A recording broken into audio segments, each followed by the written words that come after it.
Hello, hello, Aquarius Collective. Kamusta po kayong lahat? Ako po ito si James from James Tarot PH.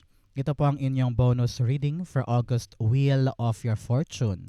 Pag-uusapan natin ang iba't ibang aspeto ng life mo through wealth, family, well-being, love life, career, friendship, at ang sarili mo today. Okay? So, antabayanan niyo po yan bawat detalye. But first, ihanda mo na yung isang tanong ha. Kung meron kang mabilisang one big question, hawakan nyo po yan. Tapos sa dulo, atin po yung babasahin by using these cards. Okay, let's begin. Inhale and exhale your cards for your fortune. Meron kang, this is for yourself. Ikaw ito. In the area of your wealth, your family, in the area of what you will receive, in the area of your well-being, in the area of your love life, in the area of your career, in your friends, at ang inyong future. Okay? So, mga Aquarius, maraming salamat po ha sa lahat ng hindi nag-i-skip ng ads. Malaking tulong po yan sa akin. Every time po na meron tayong libreng reading for you, kaya please do not skip your precious ads. Okay? Thank you po.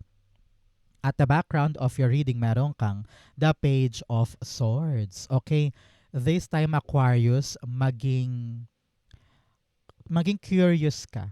Importante ngayon yung matanong ka. Yung parang gusto kong matutunan yan, gusto kong malaman yan, gusto kong maintindihan yan para laging hindi ka huli sa balita or hindi ka huli sa impormasyon na dapat mong malaman ngayon. Okay? Pinapayuhan ka rin dito na parang maging go-getter ka. Yung, sige, subukan ko yan. Sige, try ko yan.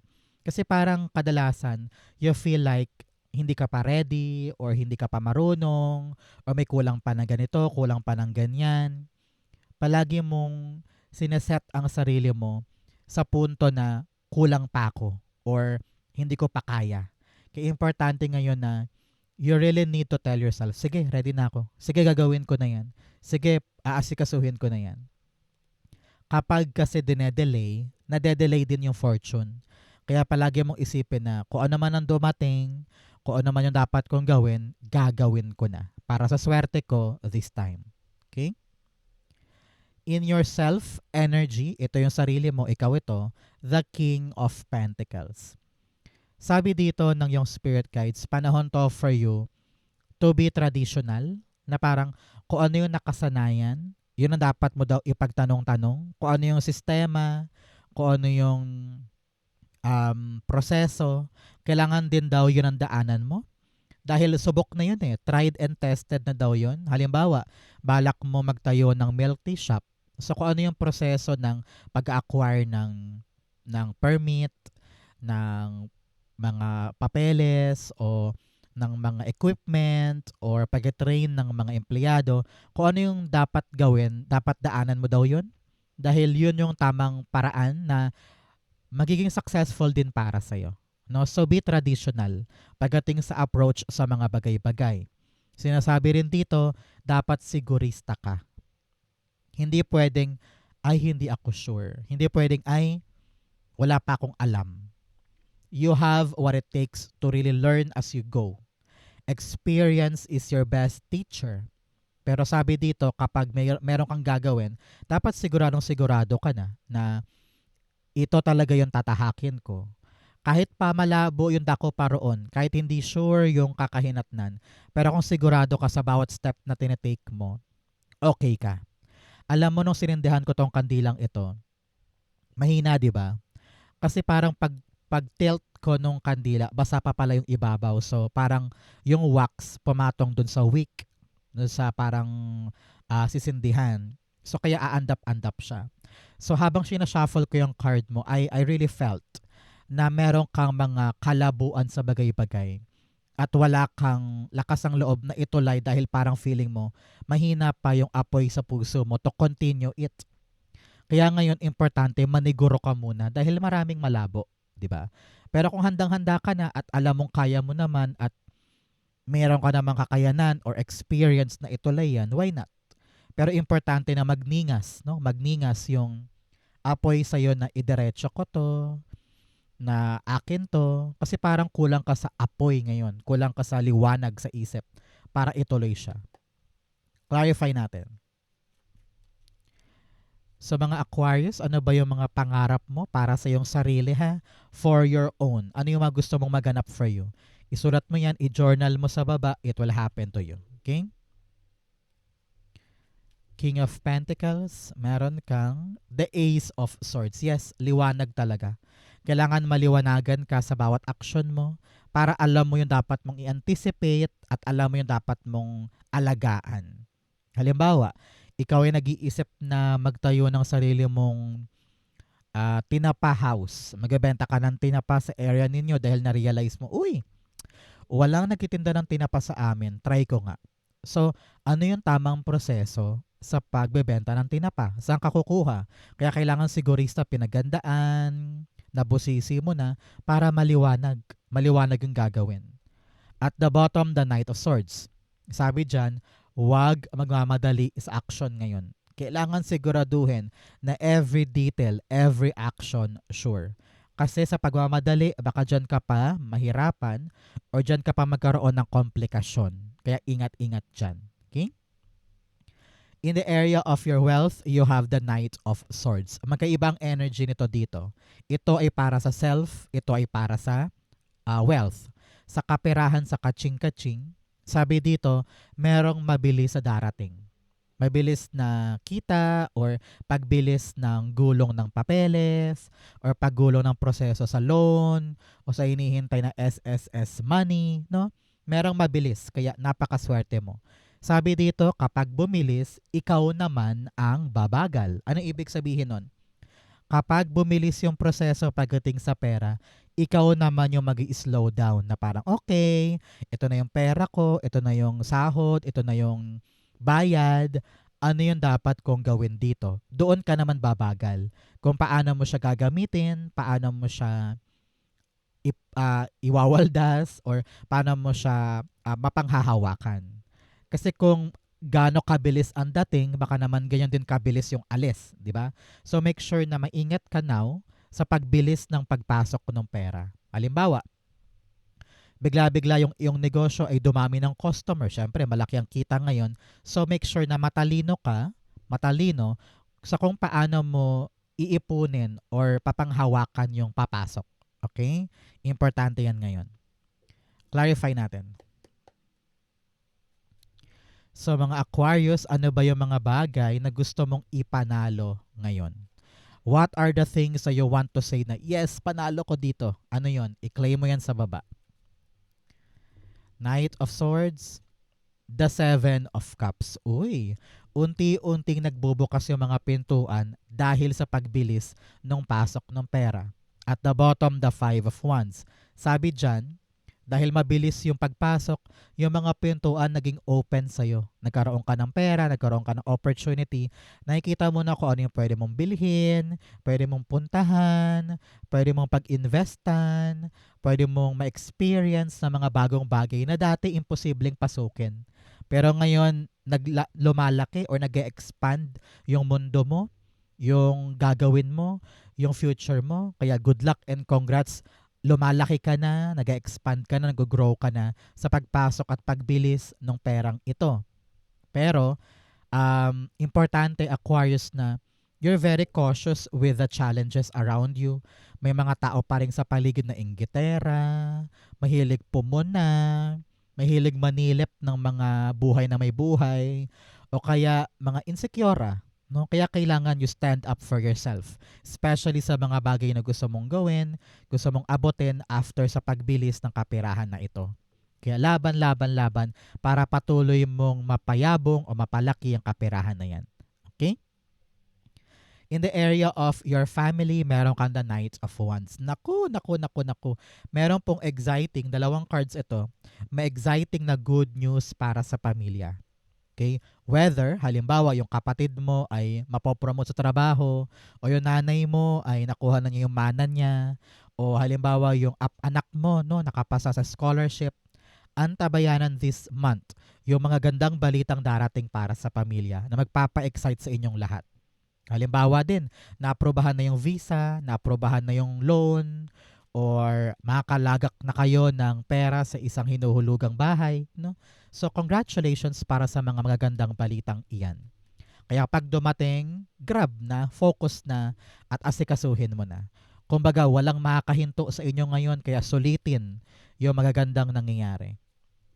Knight of Wands, the Moon card. Ngayon, darating yung mga sagot sa mga bagay noon na malabo. Halimbawa, noon malabo kung makapag-college ba si Bunso. Biglang dumating yung scholarship. May sagot na, maliwanag na. O halimbawa dati, hindi mo alam kung paano ka makakapasa sa visa papuntang Korea. Biglang boom, may dumating. O kaya nahihirapan ka isipin kung paano ka makapagpundar ng negosyo mo. Biglang boom, naaprubahan yung loan. Kung ano man yung malabo at hindi sigurado, darating ngayon yung sagot para maging malinaw, dire-diretso, makalaban ka na sa gagawin mo. At the bottom, the Knight of Pentacles. You have a lot of knights here. Tignan mo naman. Knight of Swords, mabilis. Mabilis din si Knight of Wands. Maalab yan, passionate. Meron ka pang Knight of Cups here. And meron kang the Knight of Pentacles. Your reading now is all about movement. Pag-andar. Aatras ba? Aabante? Dedire-diretso ka ba? Mapanghihinaan ka ba ng loob or ibibira mo na? Your movement now is essential. Mahalaga. Mahalaga yung effort mo, paggalaw mo para sa pagpasok ng swerte. Now, sinasabi dito na kapag dumating yung magandang balita na magpapalinaw ng mga question ninyo, kailangan pagplanuhan yung next step. Example, naaprubahan yung loan, halimbawa para sa bahay. Siyempre, malinaw na okay na, may loan na. Kailangan alam mo kung saan mo yung ilalatag. Paano yung bahay? Hanggang kailan babayaran? Ano yung mga dapat kong gawin? Mga ganyan. So, dapat nakastick ka sa malinaw na plano para dire-diretso yung acceleration at pagulong ng swerte niyan. Parang ganon. Okay? In the area of your what you will receive, you have the Nine of Pentacles. This month is a time for you to enjoy what you have. This is really a fortune card. Talagang ine-enjoy mo yung mga inaani mo o mga nakukuha mo sa buhay. Bumibili ka ng gamit, nagpapaganda ka, manlilibre ka, sinishare mo yung blessing mo. At hindi mo nakakaligtaang magpasalamat, maging appreciative sa mga meron ka. Kaya ngayon pa lang, Aquarius, tumingin ka na sa paligid mo. Namnamin mo yung mga bagay na tinatamasa mo ngayon. Because that is katibayan ng mga regalo sa iyo ni God. Hindi niya pinapabayaan yung mga dasal mo. At talagang tinutupad niya yung mga gusto mo para sa iyong sarili. So magdasal, magpasalamat, and enjoy what you have. Panahon din to for you, Aquarius, na maging independent, no? Build your own ipon. Magkaroon ka ng sarili mong pagkakakitaan para hindi ka na dumepende pa sa ibang tao. Okay? The Nine of Pentacles. Meron kang the Six of Wands. Yes. Panahon to for you to build your own future. Kung balak mo mag-solo ng negosyo, solo buhay, balak mong mag-abroad, or balak mong tumayo sa iyong sariling paa, talagang you're gonna succeed on this. Kahit pa maraming lurker sa paligid or nakatingin, pumupuna, bashers, you will win that. Congratulations. Bukod tangi ka, pinagpala ka, you are chosen one now to earn this maalawan na buhay or masaganang buhay. Ikaw ang winner this time. Congrats. Kung ito'y loto, naku, congrats. Yes, Three of Cups at the bottom of your deck. Talaga namang panalo, celebration, you're gonna party with your family and friends. Kung ano man tong matatamasa mo ngayon, deserve na deserve mo yan. Kaya magpasalamat, maging appreciative, and ingatan para tumagal. Okay? In the area of your well-being, kalusugan, you have the Four of Swords. Magpahinga. Kulang ka ngayon sa tulog, sa pahinga, marami kang inaalala, marami kang problema. Minsan, hindi mo naman yan masasolve kahit hanggang alas 12 mo isipin. Hindi naman yan bigla-biglang magiging okay kapag hindi ka natulog. 'Di ba? So kapag pahinga, pahinga. Kapag kailangan magbakasyon, bakasyon. Yang weekends, huwag ka nang tumanggap ng tawag sa boss mo. Sabihin mo, weekend. Sa Lunes ko na yan gagawin. Pag day off, day off. Pag time for family, huwag haluan ng trabaho. Importante ngayon yung well-being mo. Makapagpahinga ka, meron kang detachment from work, from trabaho, negosyo, para makapag-replenish ka, makapag-recharge ka. Okay? Take care of your body. Importante yan ngayon. Importante rin yung concentration, yung para bagang serenity, peace of mind, no? Kaya kung ano man yung mga toxic sa paligid, huwag ka nang humalo doon. Kung ano man yung mga usapin sa social media na nakakapikon, huwag ka nang sumali para hindi ka ma-stress. Four of Swords, meron kang the Knight of Cups. Unahin mo yung mga bagay na magpapaligaya sa'yo, doon ka pumunta. Whatever makes you happy, whatever makes you fulfilled and relaxed and kalmado, doon ka muna mag-focus. Okay? Para sa kalusugan mo yan at mental health mo. At the bottom, the Page of Pentacles. Meron ka mga dapat i-prioritize sa buhay ngayon. Kaya importante okay ang katawan, okay ang isip. Kasi kapag hindi okay ang katawan, pagod na pagod, latang-lata, tapos yung isip puro anxiety, paano mo mapangalagaan tong importante sa'yo? Okay? So, alagaan ang sarili para patuloy mo tong mapangalagaan. Okay?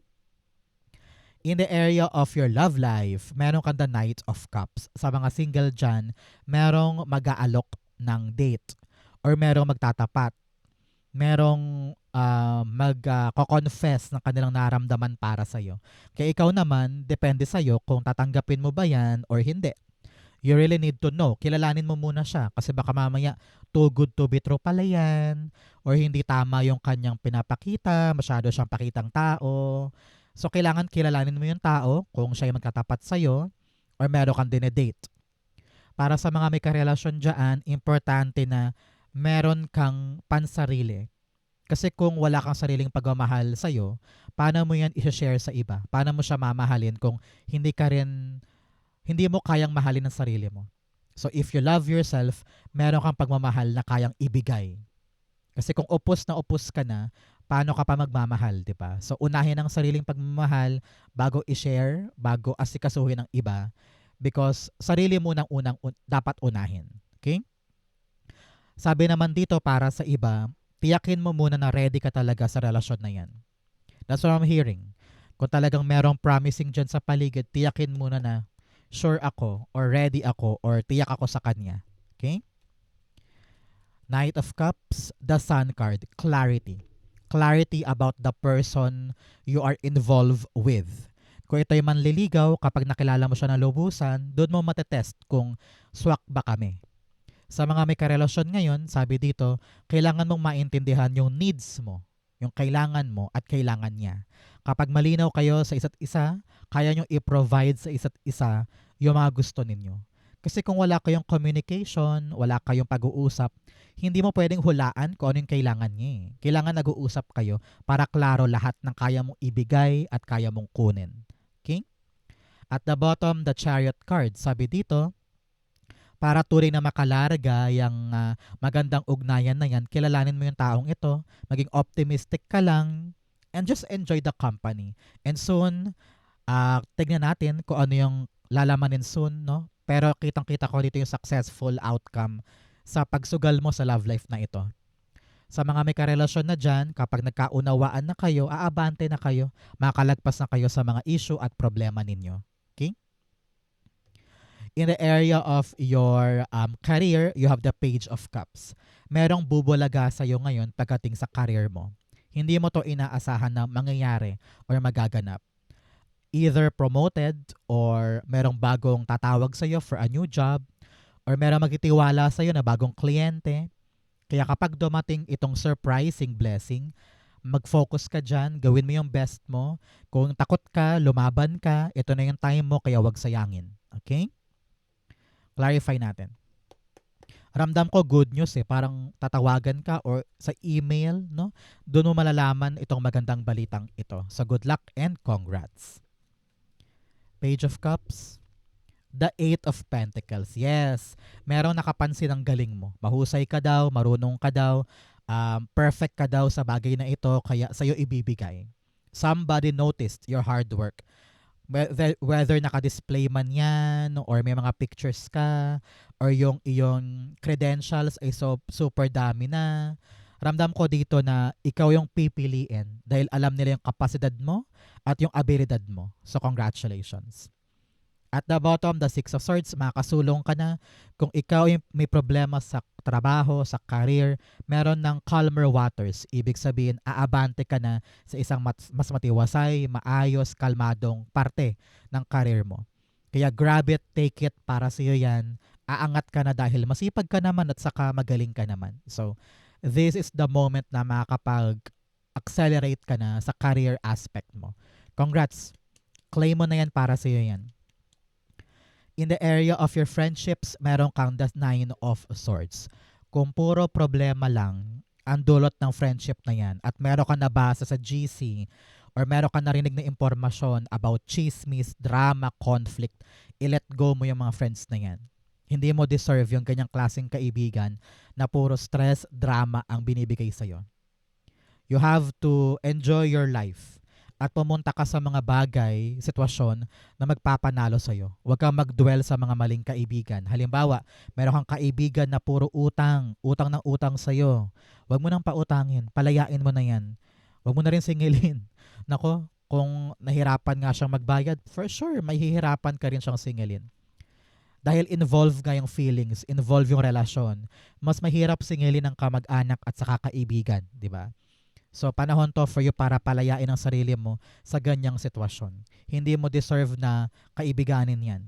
Nine of Wands, nagbigay ka na ng maraming chance. Nagbigay ka na ng maraming effort sa kanya. Tama na yun. Justice card, kailangan gawin na yun tama. Kung yung kaibigan na yan ay marami ng utang, lagpas na ng 10,000 at 20,000, walang ginagawang pagbabayad at nagkatago pa. Diba? Sa panahon na para pagulungin yung batas. Either barangay, para meron kayong mediator, para makuha mo yung para sa'yo. For others naman na talagang feeling mo may chismis or niloko ka, tinaydor ka, or sinaktan ka, let that go. Hayaan mo nang si God magbigay ng karma sa kanya. Ang importante, ginagawa mo yung tama. Sinesave mo yung sarili mo o may iwas ka. And God will give you the karma, the good karma that you deserve. At bahala na si God sa kanila. Just do the right thing. At huwag kang lalabag sa batas pagdating sa mga away-away na yan or conflict na yan. Let God give you your revenge and justice. Okay? Ito ang outcome mo. Bigyan mo na kita ng fortune cards. You have fire, strong emotion, passionate love or hate. Sabi dito, pag-alabin mo yung passion mo, yung love mo sa mga ginagawa mo para mahalin ka rin yan pabalik. Trabaho, career, kaperahan. You have yoke, feeling tied down or frustrated. Sabi dito, marami kang mga pagkainis. Bakit ako ginanito? Ano yung dapat kong gawin? Bakit ganito yung nangyari? Hayaan mo na. Kapag nag-let go ka, dyan ka tunay talagang makakaramdam ng kapayapaan.